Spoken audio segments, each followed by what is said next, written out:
And there's so much in training plans, for example, they talk about, do some easy runs, do some striders, do some intervals.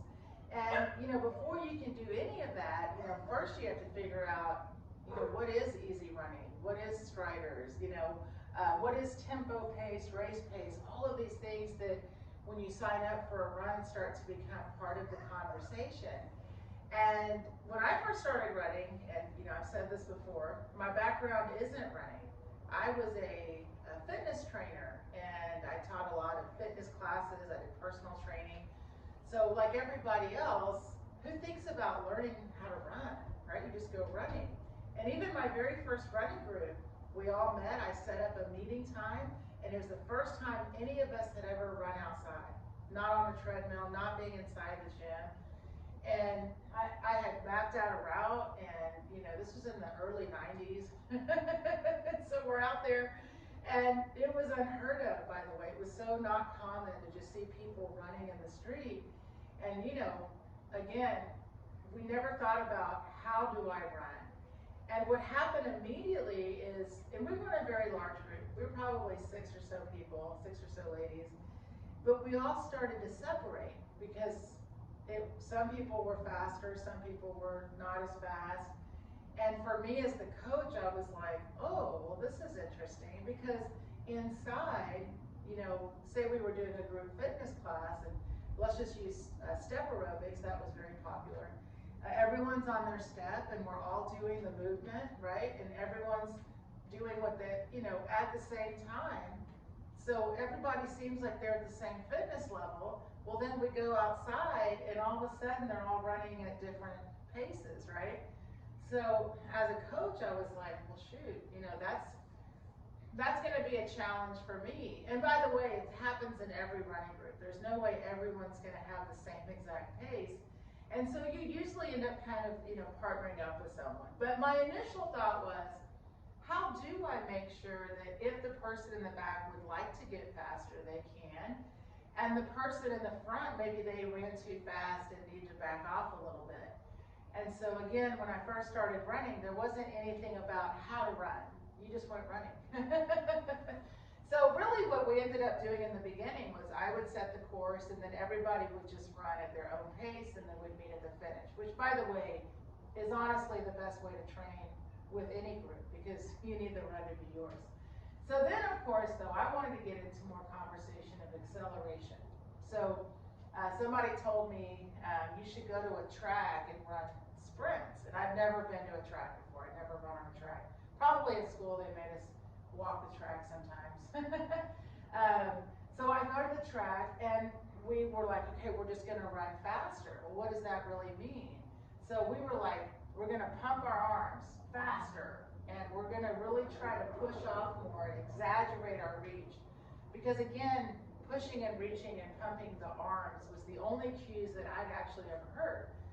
So, again, and what happens when you do that, by the way, guys, and especially if you have not been ever sprinted, if you've never sprinted before, if you've never really run fast, generally what happens is you get tired really quickly, and then we have people like pulling muscles. Like, if you have not done interval or speed work in a long time, ease in is my advice. And when you're little, when you're young, and someone says, hey, I'll race you from here to there, you don't think twice about it. You're like, let's go, I'll race you. And it's just so intuitive, it's so natural. Because when you're young, you're moving a lot, you're running a lot more, playing those games a lot more. So it's really as you get older that it starts to become more and more challenging to travel, if you will. So our first video was about foot strike, and I talked a lot about how foot strike is really looking for the ground, and if I move by looking for the ground, then I'm really just stopping myself. So that's a challenge. And then if I think that running is just walking faster, then I'm just kind of power walking, right? I'm just, just doing a lot of work. And I will travel, it's just gonna take more effort. So the thing that's really fun is acceleration in running actually comes from you letting your body travel just using gravity. And it's a free fall. And the challenging part is, first of all, it sounds interesting, right? Like we all spend all of our time not falling. And I don't want you to face plant. So it's interesting because falling, it's a controlled falling, by the way. So kids fully free fall. Little kids like just tear off running, the freedom of movement. And as professional runners, more elite athletes, they are much better at controlling the fall. And that's what you want to learn for yourself. And the interesting thing, so if you're just listening, I'm in front of a rig or a wall, and I'm just letting my body fall forward. And I'm putting my hand out. Please put your hand out. And what you should just sense and feel is that as your body travels forward, so does your body weight. And this is really important because remember, we mentioned the pull, right? So the action of running is pulling the foot up. And you pull the foot up after the fall. Or, by the way, elite sprinters, anybody really, you can get high enough skill that you can fall pull at the same time. But just so you can feel or understand that if your body weight travels forward, the foot, when it pulls up, remember, it's unweighted, it's really light. And then the body, basically it catches itself. It's like a game of hot potato. So if I'm on one foot, as I should be in my run, my body's traveling forward, this leg is out in front of me, then what happens is you fall forward, you pull your foot, and then you catch yourself. And then as soon as you've caught yourself, your body keeps traveling forward. The momentum is there, right? You're like a rolling ball. That's what you want to be like. And then you're on like a table. And so speed becomes, the table starts to angle. You're still the same ball, but you're going to roll faster down that table. So what starts to happen is you start to learn how to kind of be a ball rather than looking for the ground. It's a smoother ride. And when you see people that run really fast, they really look, the word is smooth, right? Effortless. And, sometimes when you're running, you're like, I'm not feeling smooth and effortless. And it's because we're holding ourselves back. And by the way, when you standing is balance. And you spend all day long standing or sitting, but either way, you are holding yourself in balance so that you don't fall. We spend all of our time not falling. So conscious falling has to be practiced. And what's interesting, right, if I played sports, or if you have ever played sports, they do a bunch of falling drills. And they'll do literal falling, like drop and roll, depending on the sport. And we see, I pulled this out for a reason. This drill I see all the time, where they put somebody in the van and the person's, running and they let the person go. These are the kinds of drills that we implement, that I have you practice. Not quite that intense. I don't need you to drop and roll. But what starts to happen is when you start to get more and more comfortable with first concept, because free falling itself is concept, right? Because the thought of like tripping and falling doesn't sound fun, right? But if you start to think about it's a managed fall, it's a controlled fall, and I'm falling, and then this is the fun part, you're falling as one unit. And this is really exciting, because a lot of conversation in running, there's core work for running and hip strength for running, and you need all of this strength, you do. And when you start to realize what you need it for, or what kind of strength am I getting, or why am I doing these strength exercises, the ability to be able to hold your body in line as you're traveling forward in your run, that's where the strength is. Because this is a hold, and this is really important. A lot of people in running, they'll say, lean into your run, right? And especially I hear that a lot on hills, lean into it. Well, the challenge with leaning is sometimes it leads to a bend. So if I'm trying to stay upright and fall forward, and then I think I'm supposed to lean, you see what just happens? What happens is your hips go back. It's a counterbalance. So if your chest goes forward, your hips go back. So you just want to make sure, whether you're thinking lean, I want you to think fall. It's holding yourself upright and letting your whole body just go. And you know, it's not going to be as exciting and fun as in your practice. Like even from standing, just letting yourself travel forward, it's a neat sensation. When you're running, it's happening, you know, continuously. So it's you're not going to feel the same, you know, you're not standing still and holding in your run, but it's how you practice. And what's really nice is you can start to feel the feeling just in walking. And I teach this all the time because most people, when they first start running, or even if they've been running for a long time, you can run and walk.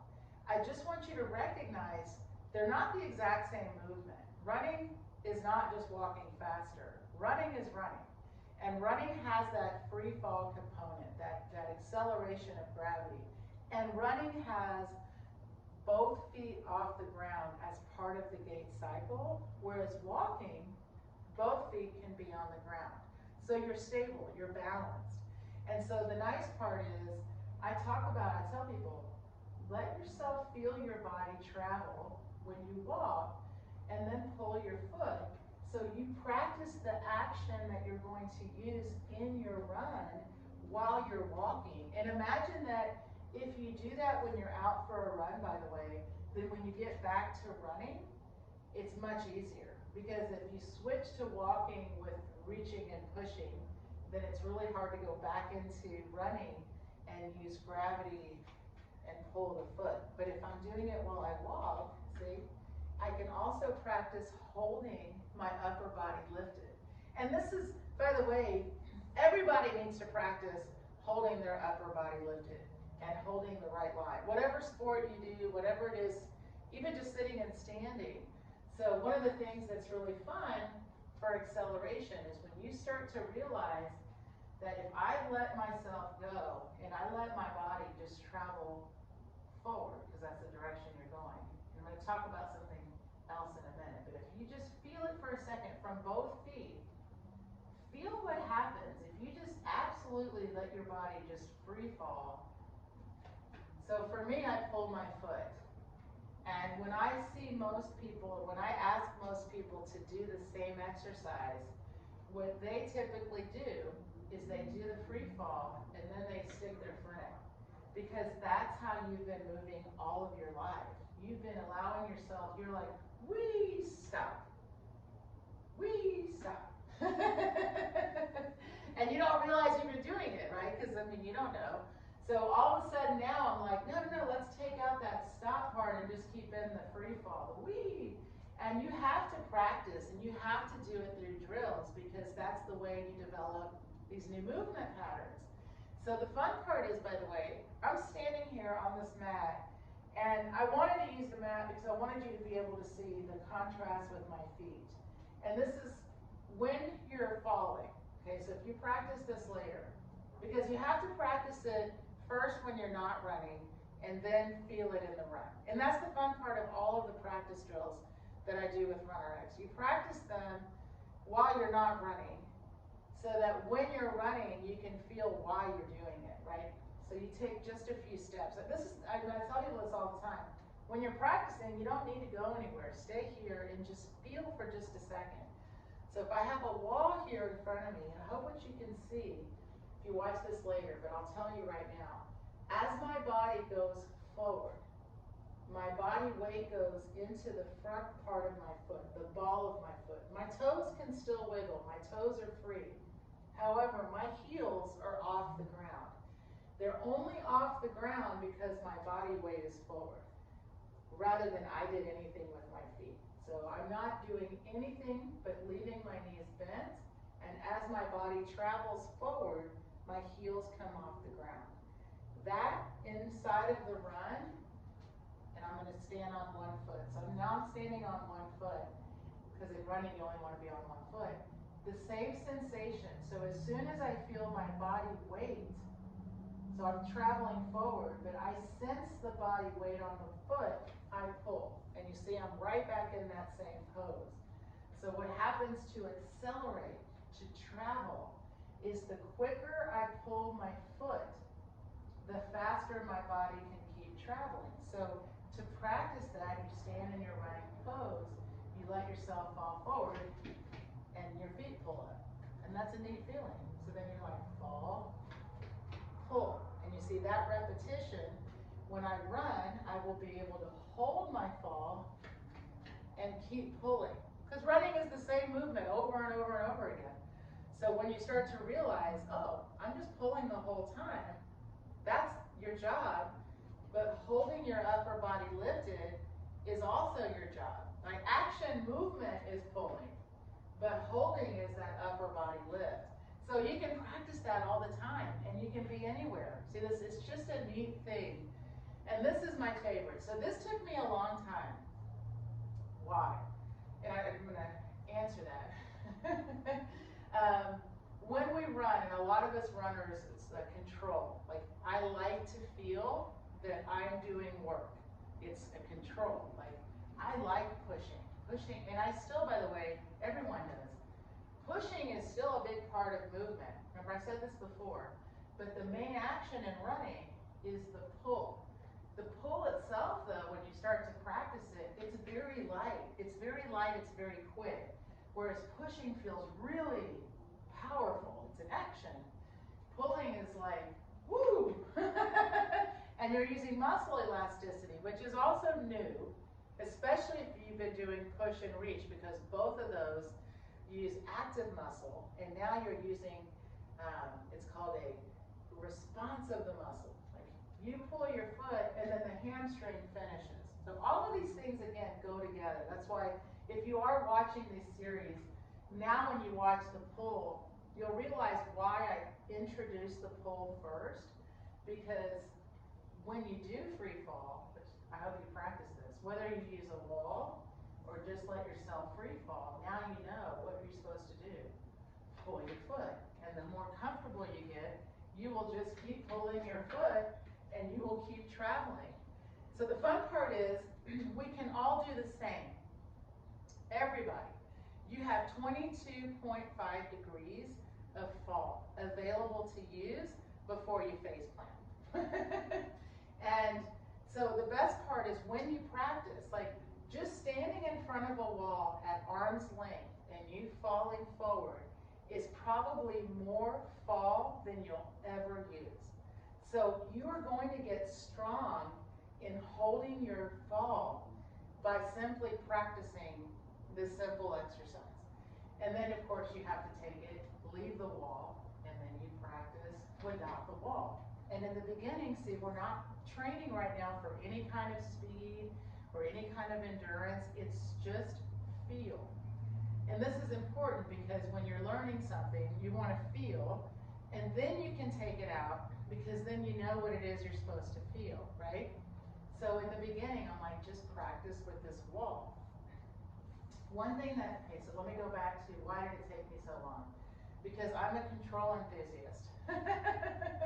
And I could not, first I couldn't get the concept of letting the muscles do the work they needed. That's number one. And second, I wasn't falling, but I thought I was falling. So I would actually say to my coach, I am falling. And then he would say, why would I say anything if you were doing it right? And so he was right, I was not falling. And so what does that mean exactly? That means that, and this is important because if you go and try to practice just pulling, which is what a lot of people do, and they're not really falling or even thinking about falling.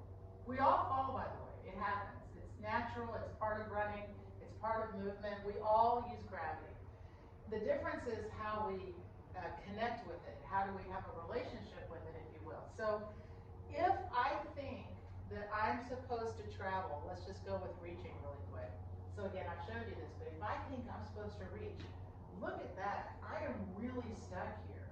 And then I'm like, well, now I'll push off the back. You're really spending a lot of time on the ground. And most people's running cadence, by the way, is about 160 to 165. And to use muscle elasticity, we want to climb up to go about 180 or so. So in the beginning, just remember, it's all just practice. I have to first let go of the thought of trying to extend my legs to travel, right? The thought, I have to let go of that thought. This is not going to take me anywhere. This will. But if I only pull my feet, you saw I didn't really go anywhere, right? If I only pull my feet, so I'm pulling, I'm pulling, I'm pulling, I'm pulling, I'm not going to go anywhere. So just pulling itself, even though it's the correct running action, that's not going to take me forward. So this is the best part, in my mind, and what really got me over that understanding was one, I had to let go. Let go. It's very hard. But when you start to realize that all I actually have to do, instead of trying to fall forward and really feel this fall, is all you need to do is make yourself just a little bit taller. And this is neat because everyone, if you're standing still and somebody says to you, stand up straight or sit up straighter, we're all like, we've all heard that so many times probably in school, or maybe your parents, maybe early on. You know, like, don't slouch, stand up. So we all kind of know what that feels like, right? And I teach a lot of this. I really go deep in the immersion, but it's really a lot of these rib cage muscles here. You know, it's not your neck and shoulders, but it's just all this to lift up.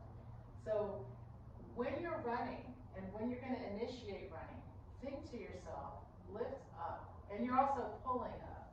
So watch, and I'll talk it by the way, but if you watch this later, if I'm just sitting here and I'm going nowhere, and watch, I'm just going to get a little taller. See?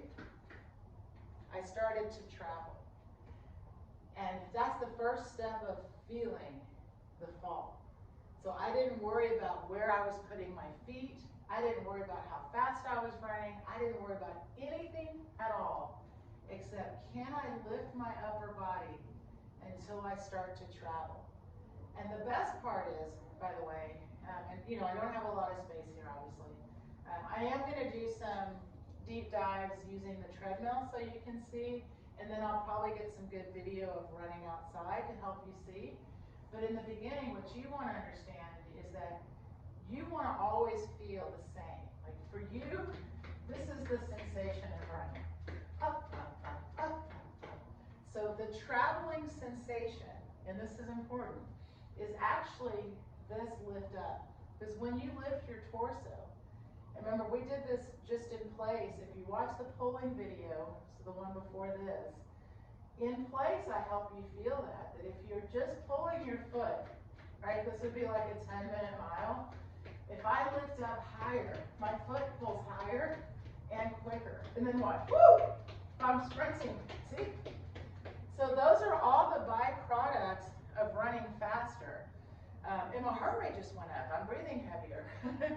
You can practice those things, you see, in place or in a small space. So that way you can take it further. So what does that mean? That means now I kind of understand, or once I practice, that okay, falling is how I travel. So first I'm just going to practice the sensation of falling using a wall. And then I'm going to practice just no wall. Let my body just fall, and I'm going to pull my feet. You see, you start to take it from thought to actual practice. And then I'm going to just practice pulling and then initiate falling. And now I know that instead of trying to fall to the wall, I just need to be a little taller, and off I go. And as you start to travel, your legs will separate. Those things, like I said, byproduct. If I fall too much, and this is everybody in the beginning, you can't help it because it's actually really fun. If I fall too much, what happens?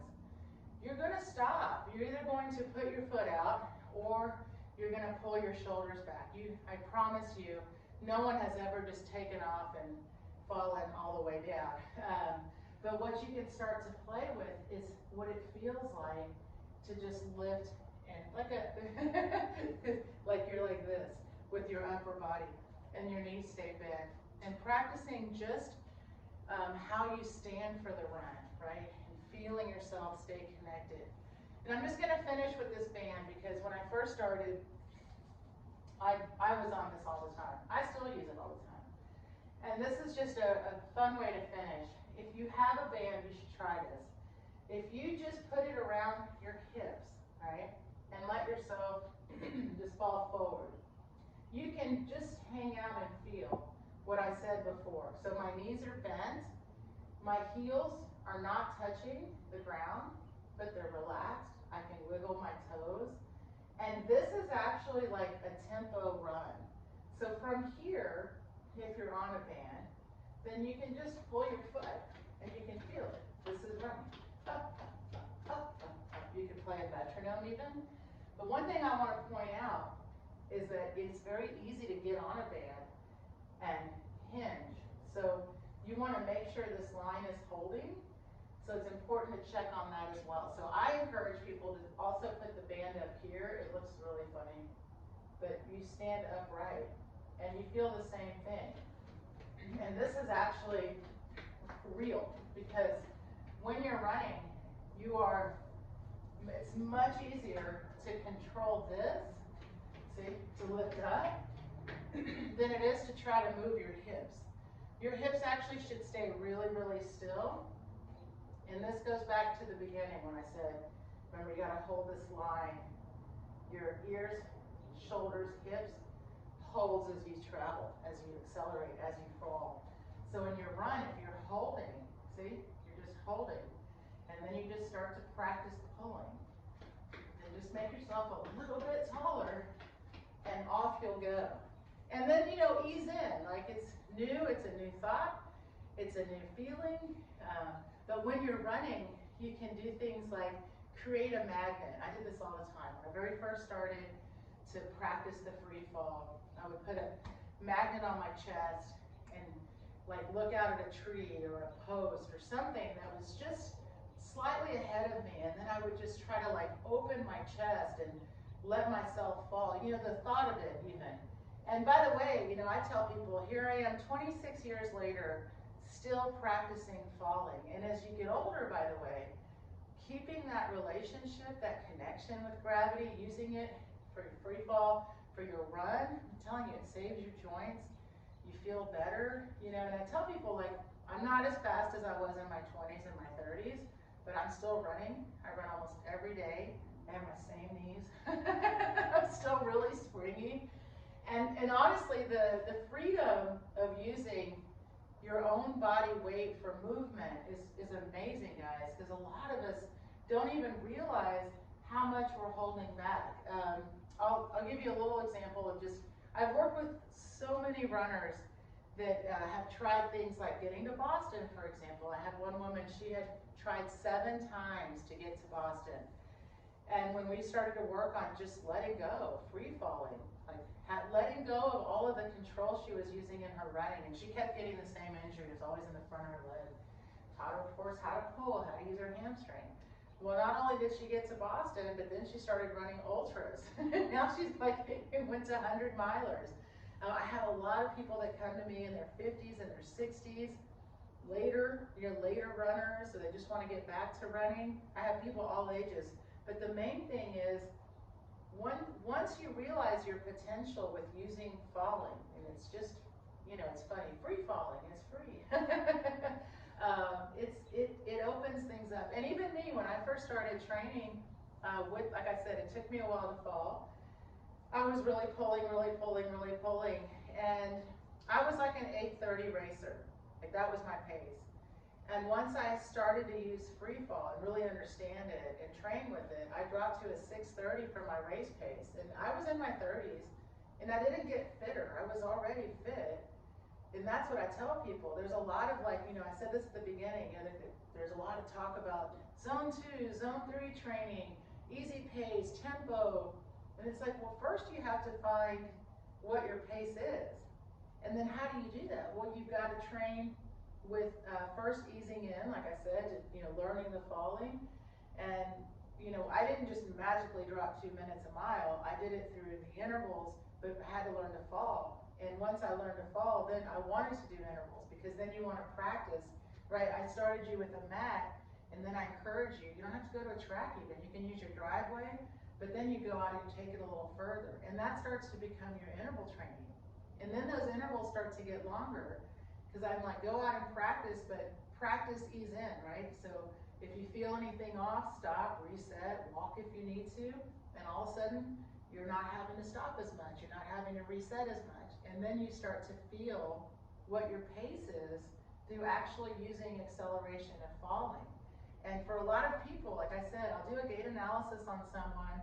I'm working with someone right now. She really wants to do a 10K, and the last time she tried, she got a stress fracture. And she's young, she's very healthy, she's an athlete, she's really strong. However, she reaches and she pushes. So we're working on changing her movement, of course, first. And I'll tell you what's so exciting is, there's a fear that I'm going to lose my fitness. I'm like, you're not going to lose your fitness, and you can cross train. But if you go out and you practice running, and you're still, even mixing it with walking, or just doing drill, stop, run, drill, stop, run, you are going to build fitness. And so it's really fun to take that practice and then let it become your running. And all of a sudden you're like, oh, I didn't need to stop and reset. Oh, I was able to run for that interval. So a lot of it is because you didn't realize how much effort you were using already in your run. So all of a sudden now I'm giving you only have to do one action, not two. And then you just have to lift your torso. And practice when you're walking, and practice all the time. And the more you start to lift, you start to feel how much lighter your feet are. You'll be on the ground less, and you're running a little, you're gonna definitely be able to run a little longer, probably a little faster too. Let those be the byproducts of your practice. All right, guys, remember, ask questions. It's something you wanna talk about. Ask me more about falling. Let me know if you go out and you try it, you actually feel it. And the feeling should feel light. Like, that's what you're feeling. The feeling of falling is that, you are gonna be breathing more, you're probably using more cardio, but your feet should feel nice and light. So I'd love to hear some feedback. Have a great run. Thanks for listening.